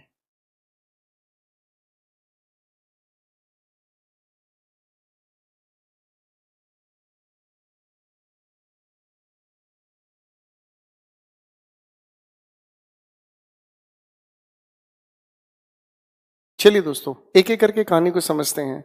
लिखे हुए इस पहले सेंटेंस में आप क्या करेक्ट करना चाहेंगे? Me think that him is serious. मुझे लगता है काफी सारे बच्चों ने इसे ठीक करने की कोशिश की होगी। अब इसके कायदे को समझने की कोशिश करते हैं। देखो बच्चों, एक बहुत इंपॉर्टेंट चीज आपके सामने लिखी है, पढ़कर सुनाए। वर्ब, इस बात को ध्यान से समझने की कोशिश करना। वर्ब से ठीक पहले हम हमेशा यूज करते हैं सब्जेक्टिव केस, और वर्ब के ठीक बाद हम लोग यूज करने की कोशिश करते हैं ऑब्जेक्टिव केस। तो वर्ब से ठीक पहले सब्जेक्टिव केस और वर्ब के ठीक बाद ऑब्जेक्टिव केस। इस लिखे हुए सेंटेंस को अगर मैं ध्यान से देखना चाहूं तो थिंक अपने आप में एक वर्ब है, वर्ब से ठीक पहले यूज किया जाना सेंसिबल हुआ। सब्जेक्टिव केस तो मी को हटाकर हम यूज करना चाहेंगे आई। नेक्स्ट आगे अगर देखते हैं तो ये इज लिखी हुई वर्ब है हमारे सामने, वर्ब से ठीक पहले फिर हमें चाहिए सब्जेक्टिव केस, तो हिम को हटाकर हम लोगों ने लिखा ही। Is my point clear? Him को हटाकर हम लोगों ने लिखने का काम किया ही। फाइन। नेक्स्ट सेंटेंस पर आते हैं। लिखा है हमारे सामने द टीचर स्कोल्डेड ही। बड़े ध्यान से समझने का काम करें। स्कोल्डेड बेसिकली एक वर्ब है और वर्ब के बाद हम क्या लिखते हैं? Objective case. तो इस लिखे सेंटेंस में इस ही को हटाकर ऑब्जेक्टिव केस के नाम पर हमें लिखने की जरूरत पड़ी हिम। ठीक है बच्चों, क्वेश्चन 3 को देखते हैं। टू आई। अब इसको समझने की कोशिश करें। एक बहुत प्यारा सा सवाल तैयार करने की कोशिश मैं करूंगा। देखो मेरे दोस्तों, एक प्यारा सा शब्द मैंने आपके सामने लिखा, प्रेपोजिशन। बोलकर सुनाइए जरा। प्रेपोजिशन। हम लोगों के सेंटेंसेस में अगर लिखी हुई नजर आती है प्रेपोजिशन, तो प्रेपोजिशन के ठीक बाद हम लोग यूज करते हैं ऑब्जेक्टिव केस। क्या यूज करते हैं? Objective case. इसको थोड़ा ध्यान रखना, प्रेपोजिशन में पता चलता है ऐसा क्यों हुआ। प्रेपोजिशन के बाद हम लोग लिखने की कोशिश करते हैं ऑब्जेक्टिव केस। अब ये क्या नियम बनाया, देखो ध्यान से। इस लिखे सेंटेंस में अगर टू को मैं ध्यान से देखने की कोशिश करूं तो ये एक प्रेपोजिशन हुई। प्रेपोजिशन के इमीडिएट हम यूज करते हैं ऑब्जेक्टिव केस। इस आई को हटाकर ऑब्जेक्टिव केस के नाम पर क्या लिखना पड़ा? मी। तब ये हमारा सेंटेंस ठीक हुआ। अरे हाँ है ना। क्वेश्चन नंबर 4 हमारे सामने यूं हिस्सों में बांट कर दिया जाता है ए बी सी। बताओ बच्चों, कहां एरर मार्क करोगे?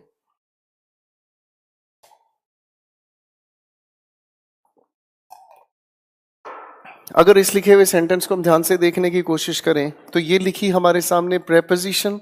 तो प्रेपोजिशन के बाद जो भी हम लोग लिखने का काम करते हैं वो क्या हुआ? Objective case. ऑब्जेक्टिव केस के लिहाज से शी को हटाकर क्या लिखना सेंसिबल हुआ? हर। बोलो हाँ। क्वेश्चन नंबर 5 पर आ जाएं बच्चों। लिखा है हमारे सामने Reena distributed money between she and me. बात वहीं की वहीं रह गई। इस लिखे सेंटेंस में इस प्रेपोजिशन बिटवीन को अगर मैं ध्यान से देखूं तो एक प्रेपोजिशन हुई। तो प्रेपोजिशन के ठीक बाद ये जो भी कुछ लिखा है बेसिकली ये क्या हुआ? Objective case. इसलिए शी को हटाकर हम लोग लिखने का काम करते हैं क्या चीज? हर। यहां से मुझे एक बात समझ आती है कि भैया प्रेपोजिशन सेंटेंस में कहीं पर भी लिखी हो, सुन रहा है ना तू? प्रेपोजिशन सेंटेंस में कहीं पर भी लिखी हो, इस बात से कोई फर्क नहीं पड़ता, कहीं पर भी लिखी हो, लेकिन प्रेपोजिशन के ठीक बाद हम हमेशा यूज करते हैं ऑब्जेक्टिव केस। क्या यूज करते हैं बच्चों? Objective case. पहले इन लिखे हुए 5 सेंटेंसेस को फटाफट से देख लें, फिर कहानी आगे लेके चलते हैं। लिखने का सवाल नहीं है, प्लीज समझने का है। सुने समझे।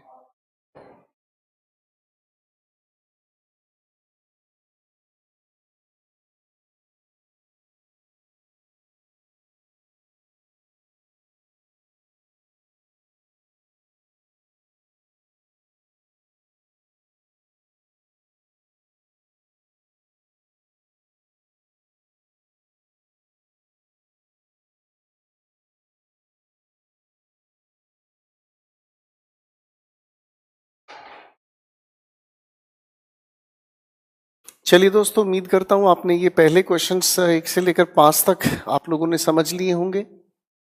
थोड़ी कहानी को आगे लेके चलते हैं।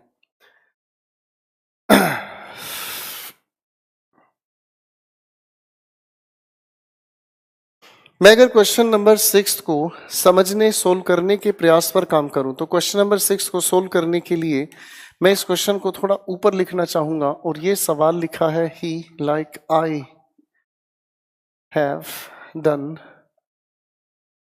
PhD। अब इस लिखे हुए सेंटेंस को कई सारे दोस्तों ने ठीक करने की कोशिश की होगी। बड़े ध्यान से समझने की काम करें। हो सकता है कुछ बच्चों ने लिखने की कोशिश की हो, सर यहां लिखा होना चाहिए था ही लाइक्स, लाइक्स के बाद मी, फिर आप लफड़े में आ गए। क्यों? क्योंकि अगर आप इस लिखे हुए शब्द को वर्ब की तरह यूज कर रहे हो तो फिर यहां पर ये वर्ब और हेल्पिंग वर्ब क्या काम कर रही है? कहानी तो लज गई। अरे भाई, वर्ब के बाद हेल्पिंग वर्ब लिखने का कौन सा सेंस है? क्या मैं ये कह सकता हूँ आई टीचिंग एम इंग्लिश इल? क्या ये कह सकता हूं मैं? नहीं सर, वर्ब के बाद हेल्पिंग वर्ब ताल्लुक नहीं है। इसका मतलब मामले में कुछ तो गड़बड़ है, कुछ तो गड़बड़ है इस मामले में। अब इस गड़बड़ का तरीका क्या है सोल्व करने का? आप बड़े ध्यान से सुने और समझने का काम करें। इस लिखे हुए सेंटेंस के अंदर बेसिकली ये जो लाइक लिखा है, ये लाइक वर्ब नहीं है। ये लाइक यहां पर यूज किया गया है प्रेपोजिशन की तरह से, और प्रेपोजिशन की तरह यूज होने का मतलब समझ आया, इस आई का हम लोगों को यूज करना पड़ा ऑब्जेक्टिव केस की तरह से। इसका मतलब इस आई को हटाकर इसकी जगह हमें लिखना पड़ा मी। आगे अगर मैं देखना चाहूं तो क्या इस मी का इस हैव से कोई लेना देना है? अरे भाई, ऑब्जेक्टिव केस का इस हैव से क्या लेना देना? इसका लेना देना अगर नहीं तो सर रिवर्स में आकर इसको सब्जेक्ट क्या लिखा मिला? ही। तो ही के मुताबिक यहाँ हैव की जगह क्या होना चाहिए? हैज। मैं इस सेंटेंस को जरा ध्यान से लिखने की कोशिश करूंगा। He like me has done PhD। ठीक है बच्चों, ये हमारे सामने लिखा हुआ सेंटेंस जो हमने करेक्ट तैयार किया। फाइन, जनाब जरा पढ़कर देखें।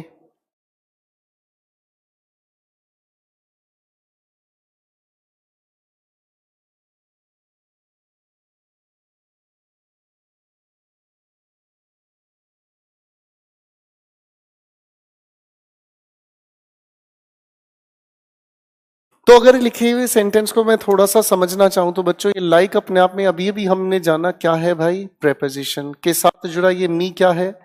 Objective case. मैं छोटा सा एक्सपेरिमेंट सिर्फ पढ़ने के लिए, लिखने के लिए नहीं, सिर्फ पढ़ने के लिए, अगर मैं इसी लाइक मी को उठाकर यहां से आखिर में पढ़कर सुनाऊं तो अब जच गया, he has done PhD like me. अरे हाँ है ना? देखो बच्चों, ये सिर्फ एक एक्सपेरिमेंट था समझने के लिए। कायदा क्या कहता है? हम लोगों ने इस लाइक को आज तक एक वर्ब की तरह पढ़ने का काम किया है, लेकिन पहली बार ये शब्द हमारे सामने आ रहा है प्रेपोजिशन। नाउन जहां हमने शुरू किया वहां पर एक बात मैंने आपको कही थी, भैया हम सीख रहे हैं फंक्शनल ग्रामर। क्या सीख रहे हैं? Functional grammar. और फंक्शनल ग्रामर का अर्थ है कि देखने से नहीं पता चलता, फर्क पता चलता है शब्द के यूज से। क्लियर है? फंक्शनल ग्रामर बेहोश करेगी, बड़े ध्यान से सीखें। चलिए क्वेश्चन नंबर 7 को भी ठीक ठाक लगाने की कोशिश करते हैं, सोल्व करने का काम करते हैं। सेंटेंस मेरे सामने है, I except he has seen this place. मैं अगर इस लिखे हुए क्वेश्चन को थोड़ा ध्यान से सोल्व करने की कोशिश करूं तो कायदा ऊपर वाले ही हिसाब से चलेगा। यहां लिखा ये जो एक्सेप्ट है अपने आप में बेसिकली ये क्या हुआ बच्चों? प्रेपोजिशन। प्रेपोजिशन होने के नाते जो भी ये आगे लिखा होना चाहिए क्या हुआ? Objective case. यानी कि इस ही को हटाकर यहां पर मुझे लिखना पड़ा हिम। आगे अगर मैं पढ़ने की कोशिश करता हूं तो इस हिम का इस हैज से कोई लेना देना नहीं। तो भैया ये सब्जेक्ट के नाम पर रिवर्स में जब आया तो सब्जेक्ट के नाम पर इसे क्या मिला? आई। के हिसाब से यहां पर हम क्या यूज करेंगे? ठीक, करेक्ट आंसर क्या बनना चाहिए? मैं आपके सामने लिख रहा हूं, I except him have seen this please. बच्चों एक बार सेंटेंस को ऊंची आवाज में पढ़कर सुनाएं। शाबाश, जच नहीं रहा ना? अब ऐसी चीजें जो जचती नहीं है, पेपर हम लोगों से यही तो पूछ पूछ के परेशान करता है। अब अगर इस लिखे सेंटेंस को थोड़ा कायदे से समझें, एक्सेप्ट अपने आप में क्या बताया भाई? प्रीपोजिशन की वजह से आगे ये क्या लिखा भाई? Objective case. अगर मैं इस लिखी बातचीत को यहां से उठाकर सेंटेंस के आखिर में पढ़ के सुनाएंगे,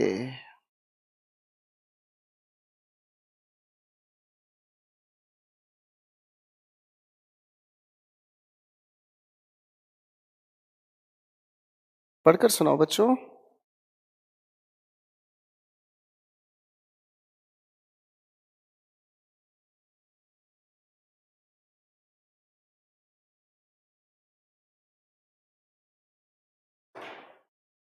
तो अगर मैं इस लिखे हुए छोटे से खेल को देखो, तो एक्सपेरिमेंट होते हैं लैंग्वेज में, समझने के तरीके होते हैं, ठीक है ना जी।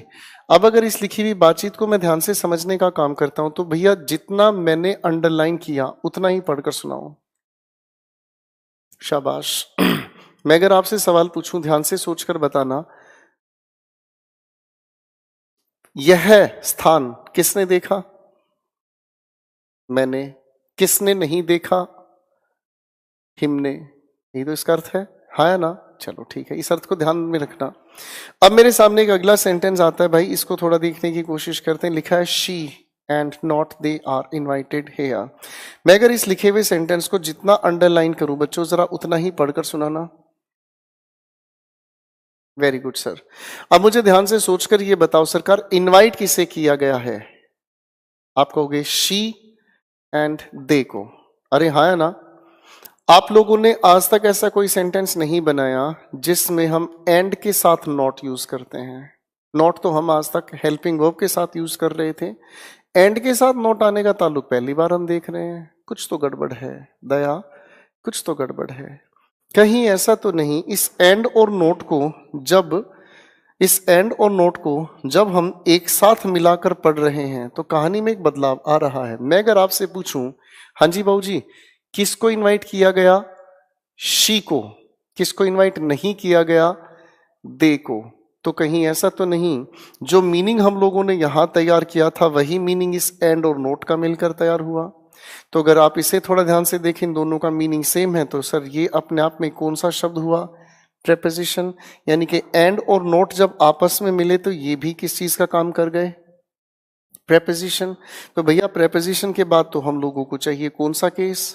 Objective case. हटाओ इस दे को और इसकी जगह क्या लिखा गया? देम। अब इस देम का इस लिखी हेल्पिंग वर्ब से कोई लेना देना नहीं। अब भैया उसके लिए सब्जेक्ट कौन सा तैयार हुआ? शी। तो शी के मुताबिक यहां पर लिखा जाना चाहिए आर नहीं, क्या लिखा जाना चाहिए? इज। यहां तक की बात कुछ समझ आई? इसका मतलब ये समझ आया कि क्वेश्चन को देखने का तरीका बदलना होगा। हाँ या ना? अब अगर इस बात को मैं थोड़ा ध्यान से समझूं तो आप लोग थोड़े थोड़े कंफ्यूज होने शुरू हुए कि सर इन शब्दों को तो हमने तो किसी और तरीके से आज तक पढ़ा था, यहाँ पहली बार देखने को मिल रहा है कि देखने में शब्द कुछ भी हैं लेकिन यूज हो रहे हैं प्रेपोजिशन की तरह। अब इस बात को समझने का तरीका बनाते हैं, राइट। आपके सामने बहुत सारे इंसान आते हैं, बहुत सारे इंसान जाते हैं, आपके सामने बहुत सारी बातें कही जाती हैं, आपके सामने बहुत सारे गाने आते हैं, ठीक है। तो आप उन चीजों को लेकर दो ही विचार बनाकर चलते हैं, या तो वो चीज आपको अच्छी लगती है या फिर वो अच्छी नहीं लगती, राइट। अब इसको लेकर अगर हम हिस्सों को बांटने की कोशिश करें तो आपका पहला जो व्यवहार है वो तैयार हुआ पॉजिटिव सेंस। आपको जब कोई चीज अच्छी लगती है तो उस अच्छी लगने वाले व्यवहार को समझने के लिए कुछ शब्द हैं जो प्रेपोजिशन की तरह यूज करूंगा मैं। लाइक, सबसे पहला शब्द क्या लिखा? लाइक। एक शब्द और लिखा विद, अरे वाह। एक शब्द और लिखा मैंने अलोंग विद। एक शब्द और इसी के साथ मैंने लिखा टुगेदर विद। यानी कि ये सारे वो शब्द हुए जिन्हें आप पॉजिटिव पसंद करते हैं तो यूज करते हैं। कुछ ऐसे भी शब्द हुए जिन्हें आप पसंद नहीं करते, तो तैयार हो गई भाई साहब नेगेटिव सेंस। यानी कि जब आप किसी चीज को पसंद नहीं करते तो सर लाइक हटाकर आप तुरंत उसको करने की कोशिश करते हैं अनलाइक। विद के साथ थोड़ा आउट हो जाना चाहिए तो क्या तैयार हुआ? विदाउट। इसी जैसा एक शब्द और तैयार हुआ एक्सेप्ट। एक्सेप्ट जैसा ही अर्थ तैयार करने वाला एक शब्द अभी अभी हम लोगों ने देखने की कोशिश करी एंड नॉट। एक्सेप्ट जैसा ही अर्थ एक और शब्द तैयार करता है जिसे हम लोगों ने एक शब्द के नाम पर समझा बट। तो ये सभी के सभी जो हमारे शब्द हैं ये कौन सी सेंस हुई? Negative sense. तो भैया इस आखिरी सवाल को भी अगर मैं देखना चाहूं तो ये लिखा मेरे सामने बट अपने आप में क्या हुआ? एक प्रेपोजिशन। तो प्रेपोजिशन के बाद कौन सा केस हम यूज करते हैं? Objective case. आपने लिखे हुए इस आई को हटाकर यहां पर लिखने का काम किया मी। अब अगर देखें तो सर मी के लिए तो ये सब्जेक्ट नहीं कर रहा काम, तो यानी कि केशव के मुताबिक यहां पर हैव ना यूज होकर क्या यूज होना चाहिए? हैज।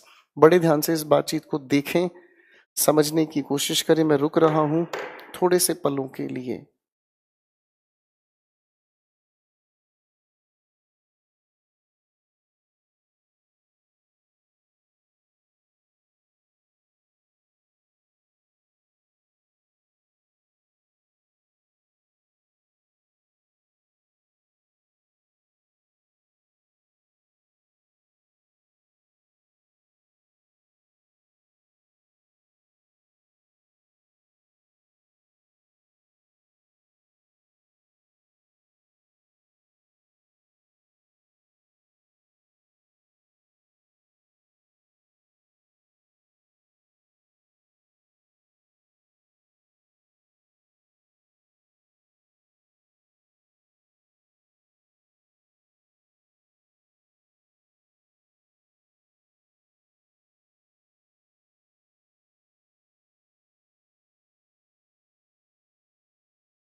कोशिश करें बच्चों बड़े ध्यान से चीजों को समझने की।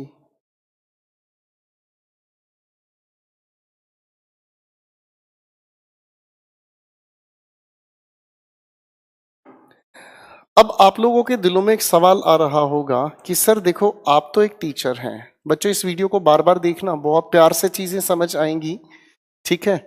और एक बात तो है यार, जिसे पहली बार समझने की कोशिश कर रहे हो एक बार तो अजीब लगेगा, लेकिन सोच कर देखो दोस्तों, सफर कितना प्यारा होगा अगर एक बार वो आप लोगों ने बातें समझ ली तो आपसे अच्छा फिर किसी को नहीं आता यार, ठीक है। अब आपके दिलों में एक सवाल उठता होगा, सर आप तो टीचर हैं, आपने तो उठा के कह दिया कि भैया लाइक एक प्रेपोजिशन की तरह यूज हो रही है, हम ठहरे स्टूडेंट, हमें कैसे पता चले। आओ दोस्तों कहानी को समझाना शुरू करता हूं। देखो बच्चों, हम लोगों ने लाइक को आज तक यूज किया है वर्ब की तरह, और वर्ब की तरह जब हम इसका यूज करते हैं तो इसका अर्थ निकलता है पसंद करना। आप भी किसी को पसंद करते हो? अरे जरूर, शिकारी बैठे हैं सारे। जैसे आप अगर कहने की कोशिश करते हो आई लाइक सिंगिंग, ठीक है जी, आप पसंद करते हैं किसी न किसी के लिए। आप लोग नहीं बैठ के कभी कभी पार्क में नहीं कहते हैं she likes me not, she likes me. खतरनाक लोग बैठे हैं, एक से एक शिकारी हैं, राइट। तो कभी हम लोग कहने की कोशिश करते हैं, फाइन। लाइक एक वर्ब की तरह है तो अर्थ निकलता है पसंद करना। अगर मेरे दोस्तों इसी लाइक को एक प्रेपोजिशन की तरह हम लोग लेकर चलते हैं तो इसका अर्थ निकालता है कंपैरिजन। और जब कंपैरिजन का अर्थ हम निकालते हैं तो इसका अर्थ निकलता है की तरह। जैसे अभी एक सेंटेंस हम लोगों ने लिखा, मैं उसी जैसा एक दूसरा सेंटेंस लिखता हूं, he like I am a doctor. तो आप इस सेंटेंस को करेक्ट करना चाहें तो कर सकते हैं। लाइक यहाँ पर सर पसंद करना नहीं है कि वो मुझे एक डॉक्टर की तरह पसंद करती, बेहोशी आ जाएगी सेंटेंस में। आप अगर देखें तो ये लिखा हुआ शब्द अपने आप में एक प्रेपोजिशन, आने वाली बात ऑब्जेक्टिव केस को हटाकर हमने लिखा मी का एम से लेना देना नहीं, ही के मुताबिक यहाँ पर तैयार हुआ एज, ठीक। तो अगर करेक्ट आंसर तैयार करें, he like me is a doctor, वह मेरी तरह से एक डॉक्टर है, ठीक है। लाइक के दोनों फंक्शंस आपके सामने हैं, एक हुआ पसंद करना और एक हुआ हमारे सामने की तरह कंपैरिजन करना, जैसा मैं डॉक्टर वैसा ही वो डॉक्टर, राइट। एक दूसरे शब्द से मैं मिलाना चाहूंगा। दूसरा शब्द है, अगर मैं इसे ध्यान से देखने की कोशिश करूं तो ये जो लिखा है हमारे सामने, बेसिकली ये एक कंजंक्शन है। जब ये कंजंक्शन की तरह यूज किया जाता है तो ये कंजंक्शन होने के नाते अपने आप में बताने का काम करता है कॉन्ट्रडिक्शन, ठीक है ना जी। कॉन्ट्रडिक्शन का अर्थ हुआ जब दो चीजों में विरोध बताया जाता है। शाब्दिक अर्थ में हुआ लेकिन, किंतु, परंतु जैसे इसके अर्थ, ठीक है। कंजंक्शन के आधार पर अगर कहानी को हम समझें तो कैसे बनती है बात। फॉर एग्जाम्पल, मैंने कहा he was ill but he was teaching. अब देखो इस सेंटेंस को शाब्दिक रूप से आप समझें तो वह बीमार था लेकिन पढ़ा रहा था। इसका मतलब क्या हुआ? इसका मतलब समझ आया, ये एक कंजंक्शन है, विरोध उत्पन्न कर रहा है वाक्यों में, फाइन। लेकिन अगर इसी बट को अगर हम चाहें तो इसी का हम लोग जिक्र ला सकते हैं प्रेपोजिशन की तरह, और जब प्रेपोजिशन की तरह इसका अर्थ आता है तो इसका अर्थ निकलता है एक्सेप्ट। शायद मैंने यहीं पर एक इक्वल्स टू का साइन लगाया। एक्सेप्ट का अर्थ हुआ के अलावा, ठीक है ना जी। जैसे अगर मैं कहने की कोशिश करता हूं he except me is going there, तो इसका अर्थ क्या हुआ, वो मेरे अलावा वहां जा रहा है, ठीक है ना जी बच्चों। तो ये छोटी सी बात है, एक बार इसे थोड़ा ध्यान से देखने की कोशिश करें, फिर मैं अगली बात से आप लोगों को मिलाऊंगा। Please take your time.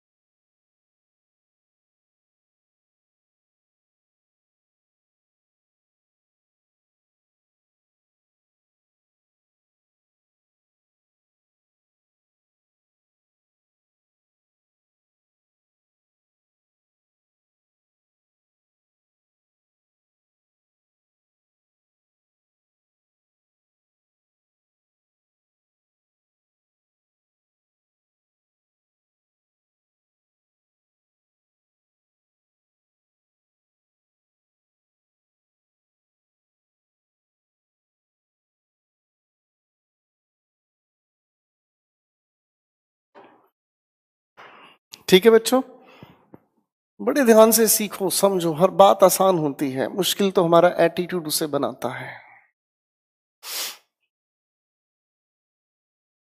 जिस तरीके से हम लोगों ने इस शब्द बट का यूज किया, ठीक इसी तरीके से एक और शब्द है, आओ सिखाने की कोशिश करता हूं आपको। सेव। सेव बेसिकली अपने आप में एक वर्ब है। वर्ब का अर्थ हुआ किसी चीज को बचाना, ठीक है ना। अगर मैं कहने की कोशिश करता हूं, मैंने कहा रवि सेव्ड हिज मनी, उसने अपने पैसे को बचाया, नोट टू स्पेंड, ठीक है ना जी। तो अगर मैं इसी शब्द को चाहूं तो इसी को हम लोग यूज कर सकते हैं प्रेपोजिशन की तरह भी, और प्रेपोजिशन की तरह इसका अर्थ निकलता है एक्सेप्ट। और एक्सेप्ट के अगर अर्थ को मैं समझने की कोशिश करूं तो इसका अर्थ वही है जो लिखा है आपके सामने, के अलावा, ठीक है। अगर मैं सेंटेंस लिखने की कोशिश करता हूं, I save you am ready for this work. अब जब ये सेंटेंसेस दिए जाते हैं ना पेपर में, तो बहुत अच्छे से अच्छे स्टूडेंट परेशान हो जाते हैं, वो सोचते हैं ये लिखा क्या है, मैं तुम्हें बचाता हूं। अरे तुम्हें बचाने के लिए कौन कह रहा है भाई, ये अपने आप में एक प्रेपोजिशन है। सवाल को देखने का तरीका सुधारना पड़ेगा, राइट।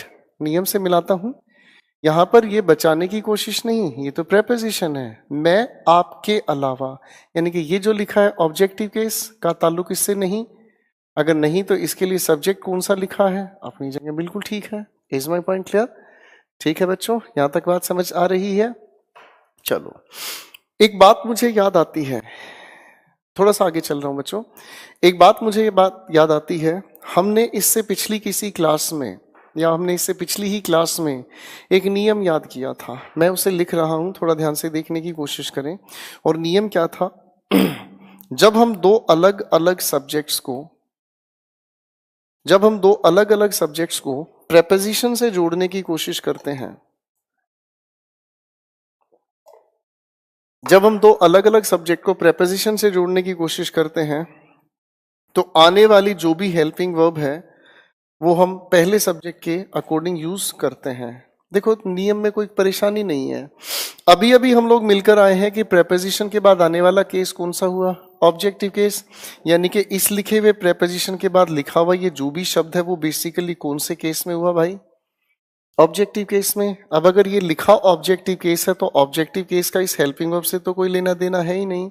तो अगर इसे सब्जेक्ट नाम पर कोई चीज चाहिए तो रिवर्स में आके वो सब्जेक्ट वन ही तो बचा। इस क्वेश्चन को थोड़ा ध्यान से देखने की कोशिश करना मेरे भाई। ये लिखा हमारे सामने सब्जेक्ट वन, ये लिखी हमारे सामने प्रेपोजिशन। अरे भाई हाँ या ना? अब इस प्रेपोजिशन के बाद ये जो भी कुछ लिखा है सब्जेक्ट टू की जगह पर लिखा है, हकीकत में सब्जेक्ट नहीं है मेरे भाई, ये लिखी हुई बातचीत हकीकत में क्या है? Objective case. अब इस ऑब्जेक्टिव केस का इस आर से तो कोई लेना देना नहीं है। अगर नहीं तो सर हम इसके लिए लेकर चलना चाहेंगे तो सब्जेक्ट नाम पर क्या चीज लिखी मिली, थियरी, और थियरी के मुताबिक आर ना होकर क्या लिखा जाना चाहिए, एस। तो देखो बच्चों, कुछ समय पहले हम इस चीज को एक तुक्के की तरह से पढ़कर आए। एक बच्चे ने आपके ग्रुप पे लिखा भी था, सर नाउन पढ़ा, लगता ऐसा है कि नाउन में आपने तुक्के लगाने ज्यादा सिखाए, लॉजिकल चीजें नहीं इतनी याद सर समझ में आई। अरे भाई, नाउन एक फाउंडेशन है। आप कोई भी, अगर आप कोई भी इमारत बनाते हो तो इमारत बनाने के लिए फाउंडेशन, नींव रखते हो। किसी भी मकान की नींव आपको दिखाई नहीं देती, नाउन काम क्या करेगा आपको दिखाई नहीं देगा। नाउन के आधार पर जब ये किला तैयार होता जा रहा है ये दिखाई देगा। अब यहां कहानी समझ आनी शुरू होगी। फाइन, मुझे लगता है आज की बात को मैं यहीं पर रोक दूं। आप लोग अच्छे से इस कहानी को रिवाइज करेंगे, अच्छे से पढ़ेंगे तो चीजें बहुत क्लियर हो जाएंगी। राइट, थोड़े से कमेंट्स आप लोगों के साथ मिलकर मैं देखना चाहूंगा। आ जाओ सरकार, सारे के सारे शिकारी लोग आ जाओ, कमेंट्स पर बताओ किसके दिल में कितना प्यार है। गोपाल वर्मा सर सिखाने के लिए जाने जाते हैं बेटा, और इसीलिए आप लोग जितना मेरे साथ जुड़ेंगे सीखेंगे उतना बेहतरीन होगा आप लोगों का रिजल्ट।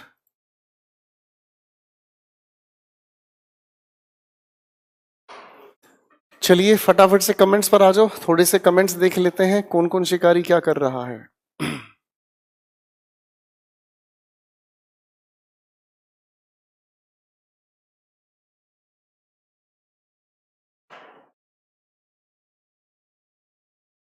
बहुत अच्छे इंसान है।